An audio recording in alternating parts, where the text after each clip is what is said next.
கட்சியிலிருந்து மாநில மகளிர் பாசறை ஒருங்கிணைப்பாளர் காளியம்மாள் விலகுவதாக அறிவிப்பு வெளியிட்டிருக்கிறார். கடந்த சில தினங்களுக்கு முன்பு நியூஸ் 8 தமிழ்நாடுக்கு பேசிய அவர் அதனை ஒட்டிய தன்னுடைய கருத்தை வெளிப்படுத்தியிருந்தார். இந்த நிலையில் தற்பொழுது அதிகாரப்பூர்வமாக அந்த அறிவிப்பை அவர் வெளியிட்டிருக்கிறார். இது குறித்த கூடுதல் விவரங்களை நம்முடைய சிறப்பு செய்தியாளர் ரகுவரனிடம் கேட்கலாம். ரகுவரன், காளியம்மாள் நாம் தமிழர் கட்சியினுடைய பல முகங்களில் ஒருவராக அறியப்பட்டவர். அவருடைய இந்த விலகல் முடிவு எத்தகையதாக இருக்கிறது? என்ன விஷயத்தை தன்னுடைய அறிக்கையில் அவர் குறிப்பிட்டிருக்கிறார்? நாம் தமிழர் கட்சியினுடைய ஒரு பிரச்சார முகமாகவே இருந்தவர் காளியம்மாள் என்றுதான் சொல்ல வேண்டும். கடந்த 2019ஆம் ஆண்டிலிருந்தே நாம் தமிழர் கட்சியில் அவர் பயணித்து வருகிறார். கடந்த 3 தேர்தல்களில் அவர் போட்டியிட்டு இருக்கிறார். குறிப்பாக கடந்த 2024ஆம் ஆண்டு ஒரு ஆடியோ ஒன்று வெளியானது.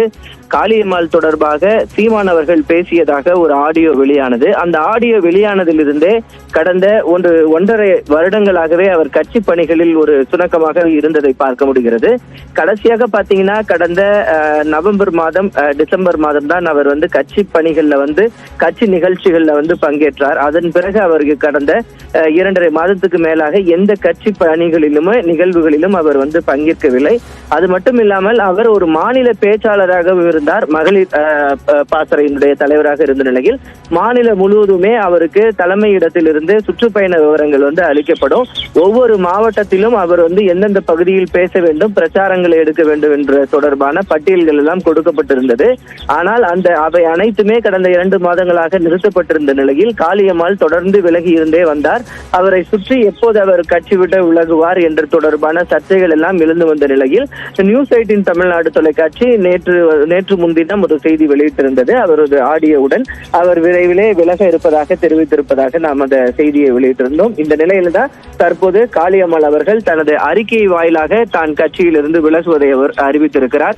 அந்த அறிக்கையில பாத்தீங்கன்னா என்றும் தமிழ் தேசியத்தை விதைக்கும் வழியில் என்னுடைய பயணம் தொடரும் என்று அவர் தெரிவித்திருக்கிறார். கடந்த 6 ஆண்டுகளாக அவர் நாம் தமிழர் கட்சியில் இணைந்து பணியாற்றி கூட இருக்கக்கூடிய சூழ்நிலையில் அந்த கடிதத்தில் ஒரு இடத்தில் கூட நாம் தமிழர் கட்சியினுடைய தலைமை ஒருங்கிணைப்பாளர் சீமான் அவர்களை பற்றி அவர் அந்த கடிதத்தில் எந்த இடத்திலுமே அவர் குறிப்பிடவே இல்லை. குறிப்பாக ஒரு சமூக மாற்றத்திற்காக ஒரு பெண்ணாக இருந்து எவ்வளவு போராட முடியுமோ என் ஆற்றலையும் மீறி உங்கள் எல்லோரும் அன்பாலும் நம்பிக்கையாலும் இந்த களத்தில் நிற்கிறேன். என்னும் காலத்தில் சூழல் உயிரான எண்ணி வழிநடத்தும் நாம் தமிழர் கட்சி என்னும் இந்த பாதை இத்துடன் முடித்து வைக்கிறது என்று அவர் குறிப்பிட்டிருக்கிறாரே தவிர எந்த இடத்திலும் சீமான் அவர்களை பற்றி சீமான் அவர்களுக்கு பற்றிய எந்த கருத்தையும் அவர் தெரிவித்திருக்காதது பார்க்க முடிகிறது. ரகுவரன், இந்த செய்தி அவர் நாம் தமிழர் கட்சியிலிருந்து வெளியேற போகிறார் என்ற செய்திகள் வெளியான போதே திமுகவில் அவர் சேருவதற்கான வாய்ப்பு இருக்கிறது என்ற அந்த தகவலும் வெளியானது. ஆனால் தமிழ் தேசியம் என்ற பாதையில் நான் தொடர்ந்து பயணிப்பேன் என்று குறிப்பிட்டிருக்கிறார். இதிலிருந்து என்ன புரிந்து கொள்ள வேண்டியிருக்கிறது?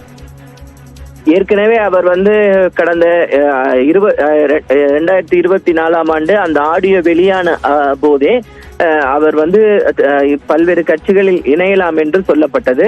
குறிப்பாக கடந்த பிப்ரவரி மாதம் கூட பாத்தீங்கன்னா கடந்த 20 நாட்களுக்கு முன்பு கூட அவர் தாவேகா கட்சியில் இணைவதற்கான வாய்ப்புகள் இருக்கிறது என்றும் சொல்லப்பட்டது. ஆனால் அங்கு தாவேகா கட்சி தலைவர் விஜய் அவர்களை சந்திப்பதற்கான சூழல் இருக்கிறது என்று சொல்லப்பட்டிருந்தாலும் அந்த பகுதிக்கு அவர் வராமையே இருந்தார். இந்த நிலையில் அவர் தமிழ் தேசிய பாதையிலே என்னுடைய பயணம் தொடரும் என்று அவர் சொல்லி இருக்கிறார். அதனால் வேறு கட்சிக்கு செல்கிறாரா அல்லது அவர் புதிய ஏதும் கட்சியை தொடங்குவதற்கு வாய்ப்பு இருக்கிறதா என்று பார்க்க வேண்டும். ஏனென்றால் அவர் இதற்கு முன்பாக 2019க்கு முன்பாகவே அந்த மீனவ கிராம பகுதிகளில் பாத்தீங்கன்னா அவர் பல்வேறு பகுதிகளில் சமூக நல பணிகளில் ஈடுபட்டு வந்தாரு. குறிப்பாக கஜா புயலால் பாதிக்கப்பட்ட மக்களுக்கு அவர் பல்வேறு உதவிகளை செஞ்சுட்டு வந்தது போதுதான் அவர் நாம் தமிழர் கட்சியில் இணைந்தார் 2019ஆம் ஆண்டு. அதனால் இதற்கு முன்பாகவே அவருக்கு இந்த சமூக சேவைகள்ல அவர் தொடர்ந்து ஈடுபட்டு இருந்ததுனால அவருக்கு ஏற்கனவே இந்த ஒரு முகம் இருக்கு, இந்த சமூக சேவை செய்கிறது, மக்கள் களப்பணியில ஈடுபடுகிறது அப்படின்ற ஒரு முகம் ஏற்கனவே அவருக்கு இருக்கிறது. அதனால அந்த பணிகளை அவர் தொடர இருக்கிறாரா, எது போன்ற பணிகளை அவர் மேற்கொள்ள இருக்கிறார் என்பது தொடர்பான விவரங்கள் இனிமேல் தான் தெரிய வரும். அபிநயா, காளியம்மாள் நாம் தமிழர் கட்சியிலிருந்து விலகுவதாக அதிகாரப்பூர்வமாக அறிவித்திருக்கிறார். இது சார்ந்த கூடுதல் விவரங்களுக்கு நன்றி ரகுவரன்.